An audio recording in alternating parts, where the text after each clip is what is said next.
संत की सोच।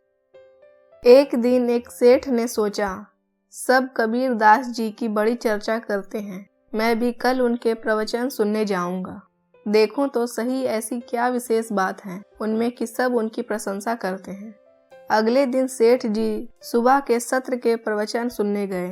प्रवचन सुनते समय सेठ जी का ध्यान कबीर दास के अनमोल वचन पर गया और वे उन्हें सुनकर बड़े आनंदित हुए। परंतु तभी उनका ध्यान कबीर दास जी के पहने हुए उनके खद्दर के कुर्ते पर गया। उन्हें लगा इतने ऊंचे स्तर के संत और ऐसी निम्न स्तर का वस्त्र। उन्होंने सोचा कल इनके लिए मखमल का कुर्ता लेकर आऊंगा। अगले दिन एक अत्यधिक सुंदर मखमल का कुर्ता लेकर आ गए और कबीर दास जी के समक्ष रखकर उसे पहनने का अनुरोध करने लगे। कबीर दास ने मूल्यवान कुर्ते को उलट पुलट कर देखा और कहा, कल पहनेंगे। सेठ जी बड़े प्रसन्न हो गए। अगले दिन जब प्रवचन के समय उन्होंने कबीर दास को कुर्ता पहनने देखा तो हतप्रभ रह गए। उन्होंने उसे उल्टा पहन रखा था। उन्हें बड़ा आश्चर्य हुआ कि कबीर जी ने ऐसा क्यों किया। ये प्रश्न प्रवचन के समय उनके मन में कौंधता रहा। सारे भक्तगण भी मन ही मन सोच रहे थे कि आज गुरु जी ने क्या लीला रची, कुर्ता उल्टा क्यों पहना। प्रवचन समाप्त हुआ।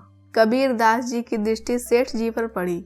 उसकी आंखों में जो प्रश्न चिन्ह था उसे देखकर कबीर दास जी बोले, अरे हाँ सुनो, मैं तो बताना ही भूल गया।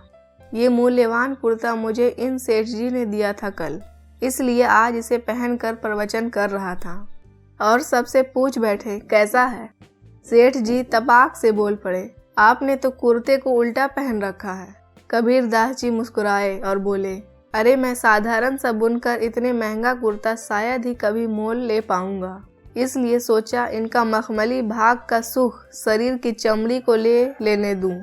मैंने सोचा लोग देखकर क्या करेंगे, कम से कम शरीर को कुछ क्षणों के लिए सुख मिल जाएगा। ये सुन सेठ जी ने कबीर दास के चरण पकड़ लिए और बोले, मैं सोचता था आप में ऐसी क्या बात है जो सभी आपकी प्रशंसा करते हैं। आप तो सचमुच लोक लाज, अहम, विकार सबसे परे हैं। हम आपके दर्शन कर धन्य हो गए।